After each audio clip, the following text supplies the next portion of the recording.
Bago magsimula ang 20th Congress, ano-ano kaya ang mga plano ni Atty. Roman na nanalo bilang kinatawan ng unang distrito sa Bataan?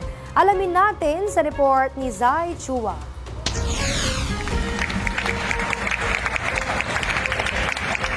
Sino nga ba ang mag-aakalang nagsimula sa free legal advice sa TikTok tungkol sa mangga noong pandemic ang kanyang karera? At ika nga nila, the rest is history. Pinarangalan bilang isa sa top rising creators at top 13 best informative and educational vlogger ng Philippine Vloggers Awards, si Bataan 1st District Representative Atty. Tony Roman. Ano nga ba ang plano ng abogado ng Bataan para sa 20th Congress? It's a massive urban planning of the 1st District of Bataan. Dahil sa gano'n, alam natin yung direksyon na pupunta ng 1st District. Una yun. Pangalawa, in terms of legislation, dahil sabi ko, isang advocacy ko ay kalusugan, gusto ko sana gawing National Hospital o DOH Hospital yung Raleigh District Hospital para ilapit yung serbisyong medikal sa mga mamamayan. Sa larangan ng education, gusto ko globally competitive. So gusto kong pag-aralan yung status ng mga batas natin na pinag-uutos na magkaroon ng libraries. Gusto ko, naniniwala ako sa kahalagahan ng reading.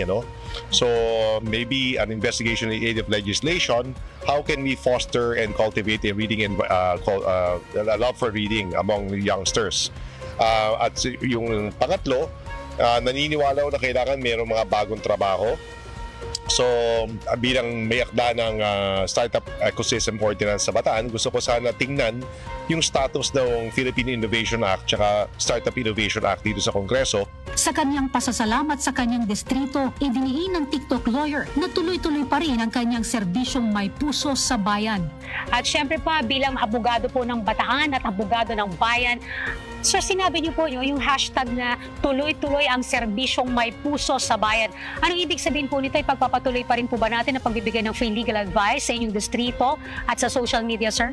Ay kailangan na pagpatuloy yan dahil maraming natutulungan. Ang mahal ng abogado Yes, sir. ang libreng abogado hindi mahal. So, mahal ng tao. So, pagpapatuloy natin yan, basta may natutulungan. Bilang tinaguriang abogado ng bayan na may 2.5 million followers sa TikTok at 2.4 million sa Facebook, mayroon kaya siyang may bibigay na legal advice kay Pangulong Ferdinand R. Marcos Jr. kasunod ng courtesy resignation ng cabinet secretaries at pagbalasa ng kanyang gabinete? Sa tingin ko, may dahilan kung bakit niya hiningi yung courtesy resignation. Malamang gusto niya ng fresh start, na ituloy lang niya yung kanyang ginagawa nang sa ganon, mas maging effective at maramdaman ng taong bayan yung pamahalaan. Para sa totoong balita sa Bagong Pilipinas, Zai Chua, Congress News.